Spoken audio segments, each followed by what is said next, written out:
Vamos lá então, pessoal. Continuando o que a gente estava falando aí das ligações químicas, a gente continua agora com outro tipo de ligação que é bastante importante, que é a ligação covalente, né?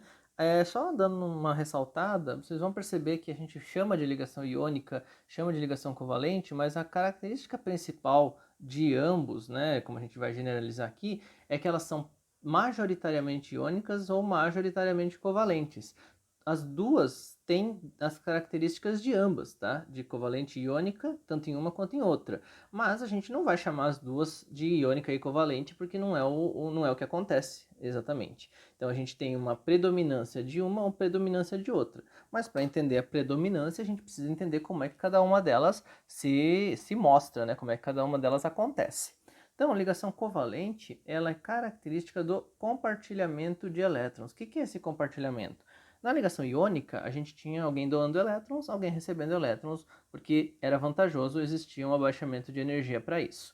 Aqui, eu tenho que os dois átomos têm uma necessidade de elétrons, né? Mas não tem como um doar e o outro receber, tá? Não é confortável para nenhum deles fazer isso, tudo bem? Isso significa o quê? Que quando eu tenho esse compartilhamento, né, então vocês percebam que agora eu tenho uma união aqui, né, um enlace entre dois elétrons, é a única forma vantajosa para que os dois adquiram a configuração de gás nobre e paguem o preço da ligação. Mas vocês vão perceber o seguinte, agora esses elétrons, eles não são nem de A nem de B, tá? Ou seja, eu não doei e nem recebi. Eu tenho que esses dois são dos dois.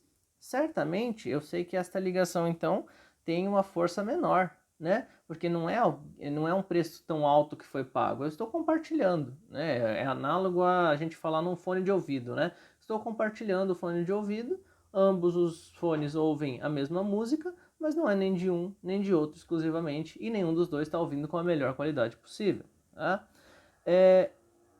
E consequentemente, eu tenho esse compartilhamento formando então a minha molécula, tá? Claro, não só um compartilhamento, né? Vai depender de quantos átomos eu tenho, quantas ligações são necessárias. Mas o mais importante de tudo isso sempre vai ficar igualitariamente dividido, ou seja, sempre eu tenho um elétron mais próximo do A, que deu origem a ele, que forneceu ele, e um elétron mais próximo do B? Não. Eu tenho uma característica de eletronegatividade. E o que é essa eletronegatividade? Relembrando, eletronegatividade é a tendência que um determinado elemento tem em atrair elétrons, tá? Ou seja, se numa ligação A-B eu tenho que o elemento A é um elemento mais eletronegativo, consequentemente, este par de elétrons aqui está mais próximo do elemento A do que do elemento B. Mas, de novo, eu não tenho um rompimento, eu não tenho que o par de elétrons fica só para um ou fica só para outro, tá? Esse par de elétrons pertence ainda aos dois, pertence ainda à ligação. Tudo bem? Vamos ver alguns exemplos, só para a gente entender bem o que acontece aqui? Ó, eu tenho aqui a formação de algumas moléculas, tá? Percebam que não existe uma regra aí para a gente comentar nesse momento sobre como é o comportamento, como são as propriedades, né? A gente quer conhecer efetivamente como é que essas ligações acontecem. Então, ó, vamos pegar aqui o hidrogênio, tá? O hidrogênio vai querer se aproximar da configuração do hélio, que tem dois elétrons, tá? Os dois aqui querem se aproximar. Só que ele não vai perder o elétron, né? Porque ele vai acabar virando um próton sozinho. Isso é outra história. Mas existe o próton ácido, tal. Isso é outra história. Nós estamos falando de ligação química, não de abstração. Quando tem abstração, ele sai e fica ligado a alguém, né? Então, quando eu tenho essa situação, eu tenho esse compartilhamento dos pares de elétrons. Por consequência, esse compartilhamento faz com que eu tenha, então, esses dois elétrons para ambos. Então, este hidrogênio aqui tem quantos elétrons? 2. E este hidrogênio? 2 também. Só que são os mesmos dois, né? Não quer dizer que tem 4 no total. Então, eles pagaram o preço de compartilhar esses elétrons, formar a molécula do H2, e por consequência, então, eu tenho uma molécula formada com a configuração de gás nobre para cada um dos átomos, mas não é por doação nem por aceite de elétrons de nenhuma das partes, tá? O cloro faz a mesma coisa, tá? Só que agora ele tem uma configuração com 7 elétrons. Ah, mas ele não poderia doar um elétron então para o outro cloro? Aí ele ficaria com 6 e ele não adquiriria a configuração de gás nobre.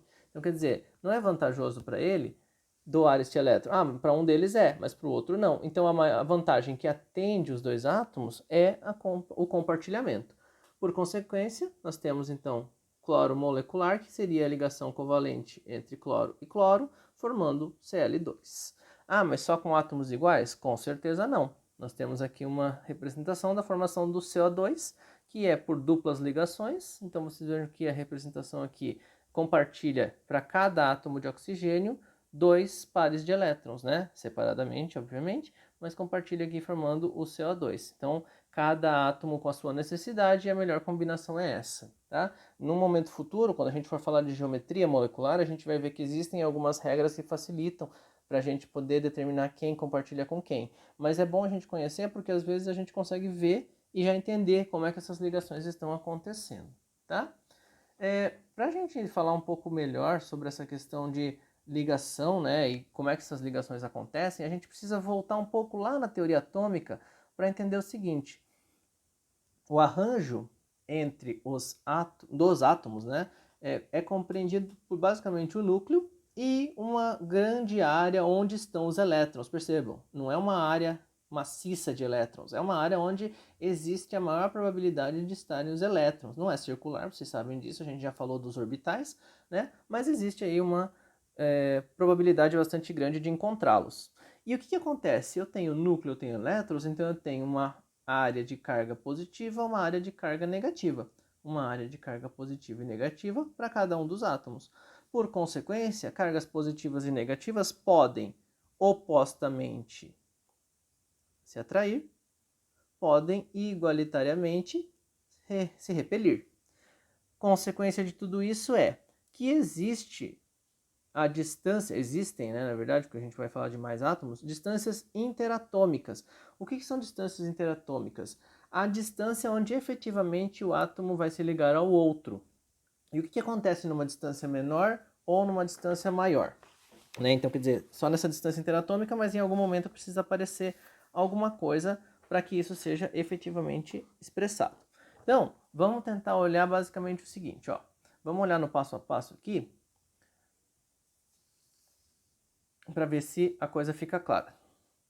O que a gente tem nesse gráfico aqui com bastante informação? A primeira coisa é, nesse eixo eu tenho uma energia aumentando, tá? Então aqui é o zero de energia, para cá é uma energia negativa, para cá é uma energia positiva. Então a energia está aumentando nesse sentido. Neste sentido aqui, no meu eixo X, eu tenho a distância entre núcleos. O que era a minha distância entre núcleos? Vamos voltar lá? Distância interatômica, né? A distância entre os átomos, considerando as forças de atração e repulsão. Beleza, nós vamos começar, ó, ela está aumentando para cá, mas nós vamos interpretar da direita para a esquerda. E já vão entender por quê. Bom, se a distância entre núcleos aumenta para a direita, quer dizer que quanto mais à direita eu estou, mais os núcleos estão afastados, a distância é maior, tá? Então, se eles estão afastados, não tem interação nenhuma, não tem ligação nenhuma, então a energia deles ali está bem próxima de zero, né? Tudo bem? Por consequência, se a energia é zero, meu padrão é zero, eu vou aproximando estes núcleos, eu vou aproximando estes átomos. Ó, os núcleos vão se aproximando neste sentido aqui. Então eu vou aproximando, aproximando, aproximando, e quando eu vou aproximando, o que acontece? Bom, se eu aproximo dois átomos e eles querem se aproximar, consequentemente eu vou formando uma ligação química. E aí existe alguma vantagem. Qual era a vantagem? Configuração de gás nobre. Qual era o preço? Doação, recepção ou compartilhamento de elétrons. Qual era o ponto principal de tudo isso na configuração de gás nobre? Abaixamento de energia. Então, conforme eu vou aproximando, esta energia vai abaixando, tá? Tudo bem? Vai abaixando essa energia até chegar num ponto máximo de abaixamento, ou seja, na menor energia possível. Nessa menor energia, quer dizer que eu tenho a máxima aproximação entre estes átomos, ou seja, os núcleos vêm se aproximando, até que eu chego aqui e os núcleos estão na maior aproximação. Ah, mas então quer dizer que se eu aproximar mais ainda, é mais vantajoso ainda, certo? Errado. Se eu aproximar mais ainda, eu tenho as forças de repulsão. E se eu tenho as forças de repulsão, porque agora eu estou falando que cada um deles tem cargas positivas e negativas, eu tenho agora a repulsão não é favorável, então eu tenho um abrupto aumento de energia, tá? Consequentemente, eu tenho que, a partir desse momento para cá, as forças de repulsão se tornam majoritárias e desfavorecem a interação entre os átomos. Isto é, onde é que fica a melhor situação para que os átomos se liguem? Aqui, tá? No máximo abaixamento de energia. Para cá a interação ainda é muito baixa, né? Então é menor, na verdade. Para cá não existe mais força de interação ganhando, existe força de repulsão que não é do interesse do meu átomo. Tudo bem? E esses elétrons, quando estão compartilhados, né, eles podem estar mais próximos de um determinado átomo, como a gente comentou. Devido a que propriedade? A gente já falou, mas vamos dar uma olhada de novo. A diferença de eletronegatividade. Olha lá, a simbologia é o Ki, né? Então o delta Ki é a diferença de eletronegatividade. O que seria esse Ki? Vamos lembrar lá? Cada elemento, cada átomo, tem a sua eletronegatividade, tá? Então, cada característica de eletronegatividade vai fazer eu discernir se existe uma deslocalização de elétrons favorável a um dos átomos ou se eles estão distribuídos igualitariamente. O que quer dizer tudo isso? Por exemplo, ó, essas 3 moléculas aqui em vermelho, tá? Essa aqui é o F2, é o mesmo elemento, o flúor ligado ao flúor. Se é o flúor ligado ao flúor, os dois têm a mesma eletronegatividade, 4. Significa que quando eu fizer a diferença, 4 menos 4 vai dar 0. Então eu não tenho polaridade, eu não tenho os elétrons mais próximos de um ou de outro átomo de flúor. Tá? Aqui, para o HF, eu já tenho uma diferença de eletronegatividade. Só que essa diferença de eletronegatividade está entre 0,4 e 2. Como está nesse intervalo, é o que eu chamo de ligação predominantemente covalente. De novo, vamos recordar um pouco, ela não é exclusivamente uma, nem exclusivamente outra. Tá? E quando eu falo em uma diferença de eletronegatividade maior que 2, ó, por exemplo, fluoreto de lítio, eu tenho aqui uma diferença de 3. Né? Um delta aqui, uma diferença de eletronegatividade de 3. Então é maior que 2, ela é predominantemente iônica, ou seja, aqui a característica que domina é o compartilhamento de elétrons, aqui a característica que domina é a doação de alguém, né, dos elétrons para outro átomo. Tudo bem? É uma revisão, né, da propriedade de eletronegatividade, mas acho que dá uma ajudada aqui no que a gente precisa. O que gera tudo isso? Essas duas simbologias aqui. Delta minúsculo mais, delta minúsculo menos, que são as cargas parciais. Quem fica com os elétrons mais afastados é o delta mais. Quem fica com os elétrons mais próximos é o delta menos. Por que esse delta aqui como carga parcial, né? A gente chama de carga parcial. Porque eu não estou tirando elétrons de ninguém nem dando exclusivamente. Lembrando, ó, estou falando aqui de ligação covalente, né?